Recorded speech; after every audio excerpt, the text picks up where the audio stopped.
Silent Hill isn't just a town full of monsters. It's a place where ideas about men and women turn into nightmares. In the original Japanese games, Silent Hill 1, Silent Hill 2, Silent Hill 3, and Silent Hill 4, the fog, the rust, and the siren are only the surface. Underneath, the stories are obsessed with something very human, what it means to be a man and what it means to be a woman. Fathers fail, husbands break, daughters are sacrificed, and women's bodies become holy battlegrounds for religion, guilt, and desire. These games were made by Team Silent in Japan, a group of developers who chose psychological horror and symbolism instead of simple jump scares and action heroes. If you look closely, Silent Hill is full of gendered nightmares. Men who were supposed to protect but couldn't. Women who are treated as saints, sinners, mothers, and monsters, often all at the same time. And a town that punishes everyone, who tries to live up to some impossible idea of what a real man or a real woman should be. In this video, we're going to walk through the fog and see how the Japanese Silent Hill games perceive men and women, from Harry and James to Heather and Eileen, and why that still feels disturbingly relevant today. Let's start with the men. The male leads in the original Silent Hill games have one thing in common. They are not power fantasies. In the first Silent Hill, Harry Mason is just a regular dad. He's not a soldier, he's not a cop, he's just a man in a sweater, driving on vacation with his daughter. When his car crashes and Cheryl disappears into the fog, Harry stumbles through a nightmare town he doesn't understand. He's confused, scared, and constantly one step behind what's really happening. He wants to be the protective father, but Silent Hill shows us how small and helpless he really is. Jump to Silent Hill 2, and things get even darker. On the surface, James Sunderland looks like another everyday protagonist, an ordinary man who receives a letter from his dead wife and comes to the town to find her. But as the story unfolds, we learn the truth. James didn't just lose Mary, he killed her, exhausted by her illness, resentful of the life they had lost, and terrified of a future defined by pain. He smothered her. Then he buried that truth so deeply that he needed an entire town to force him to remember it. The monsters he meets aren't random enemies. They're reflections of his desires and his guilt. Twisted nurses with sexualized bodies, creatures that move in ways that feel uncomfortable and shameful. And of course, Pyramid Head, a walking executioner, created by James's own subconscious, whose only purpose is to punish.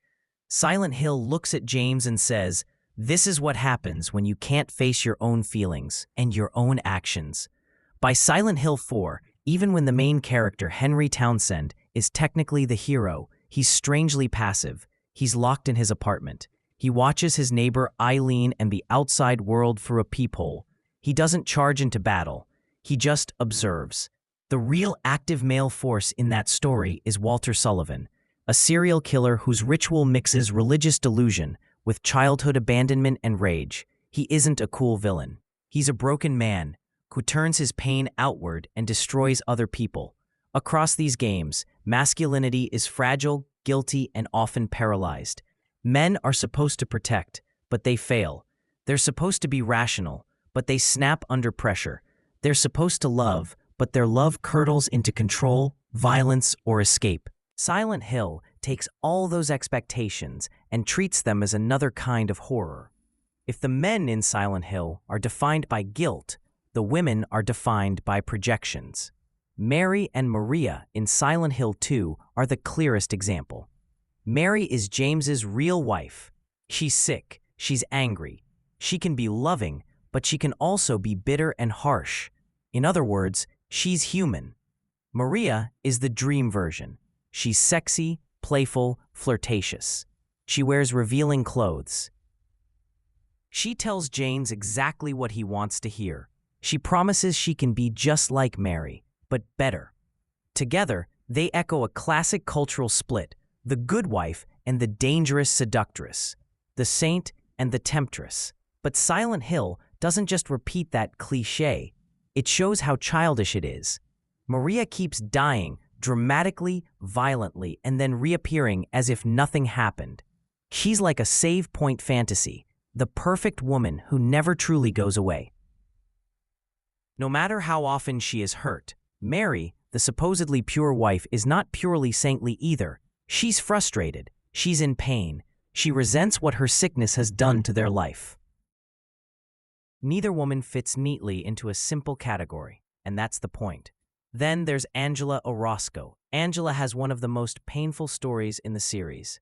Through hints, documents, and environments, we learn she has suffered years of physical and sexual abuse. Her own mother blames her for what happened. Angela's silent hill is always burning. In her famous staircase scene, James comments on how hot it is. Angela looks at him and says, "For me, it's always like this." Her world is permanently shaped by male violence and by a society that told her it was somehow her fault. There is no revenge arc, no triumphant empowerment moment, just a woman who has been hurt so deeply that walking into the fire feels like the only ending that makes sense. From the very first game, women are also tied to religion and sacrifice. Alessa, the burned child, used as a vessel for a god. Dahlia, the fanatic mother, willing to sacrifice her own daughter. Lisa, the nurse trapped in an endless nightmare because adults experimented on that child. In Silent Hill's world, holy woman often means woman whose body exists for someone else's purpose. The games show how terrifying that idea really is. Silent Hill 3 pushes this even further by putting a teenage girl at the center of everything. Heather Mason. She starts the game in a shopping mall. She talks to her dad on the phone. She rolls her eyes. She complains about weird men who won't leave her alone. She feels like a normal girl in a slightly creepy world. Then we discover she is anything but normal. Heather is the reincarnation of Alessa. There is literally a god growing inside her. The cult wants to use her body to give birth to that god, whether she likes it or not. This is where Silent Hill's view of womanhood becomes pure body horror. The game is full of imagery around pregnancy, forced reproduction, sexual violence, and loss of control over your own body. Corridors that look like fleshy wombs, distorted, baby-like enemies, environments that feel like you're walking through organs and blood vessels. Heather herself is constantly treated as a vessel. The cult doesn't care what she wants. They only care what she can carry. Her existence is framed as a destiny she never chose. It's a grotesque exaggeration of how societies sometimes reduce women to their reproductive role. But Silent Hill 3 doesn't stop at victimhood. Heather is sarcastic. She's stubborn. She makes dark jokes. She cries. She panics. She has breakdowns. And then she fights back. In the end, she literally rejects the role they wrote for her. She rejects the god inside her. She rejects the fate they planned. Being a woman in Silent Hill 3 is frightening because the world feels entitled to your body. But the game also shows that anger, refusal, and agency are part of womanhood too. Silent Hill 4 shifts the perspective again and gives us Eileen Galvin. Eileen is Henry's neighbor. She's friendly, she's kind, she's the girl next door. But the more we learn about Walter Sullivan's ritual, the more we realize Eileen was chosen as a sacrifice precisely because she was kind. As a child, she gave a doll to young Walter because she felt sorry for him. That simple act of compassion gets twisted into part of his religious fantasy. In his mind, Eileen becomes tied to the Holy Mother, the final piece of his ritual. Throughout the game, Eileen is badly injured, yet she keeps walking with Henry through the nightmare. She is tougher than she looks, but her empathy makes her vulnerable. Silent Hill 4 even ties her fate to the player.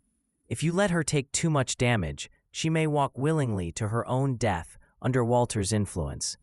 If you protect her, she can survive. Eileen sits right at the tension point of the series.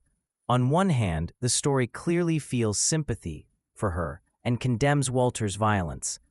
On the other hand, she risks becoming another digital damsel, a woman whose main role is to suffer and be saved. Silent Hill doesn't completely resolve that contradiction. Instead, it makes us sit with it. What does it mean that a woman's kindness can mark her for death? And what does it say about us, as players, that her survival depends on how much attention we choose to give her? So, what do the Japanese Silent Hill games really say about men and women? They start with familiar roles. The protective father, the devoted husband, the saintly mother, the sexy mistress, the pure victim. Then they drag those roles into the fog, and show how they break. Men in Silent Hill are not action heroes. They are fragile. They are guilty. They are often passive. And sometimes they are monstrous when they can't handle illness, responsibility, or emotional pain. Women in Silent Hill are never just one thing. They are saints and sinners, daughters and mothers, victims and monsters. The horror often comes from the way society tries to force them into one box and punishes them when they step outside it.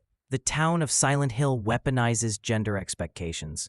A wife who can't stay young and healthy becomes a burden to be erased. A girl born for someone else's prophecy has to fight just to claim her own body. A neighbor who once showed kindness is turned into a sacrifice. A survivor of abuse walks through a world that is always on fire. The monsters, the rust, and the fog are unforgettable, but they stay with us because they're attached to something real. The stories we tell about what men and women are supposed to be. That's why, decades later, fans are still writing essays, recording videos, and arguing about Mary versus Maria, Heather versus the cult, Eileen versus Walter, Angela versus the flames. Silent Hill doesn't give us neat answers. It just asks, and if you walked into Silent Hill yourself, would the monsters look a little bit like the person you were told to become? If you've played any of the original games, Silent Hill 1, 2, 3, or 4, which character's story hit you the hardest? Harry, James, Heather, Angela, Eileen, or someone else?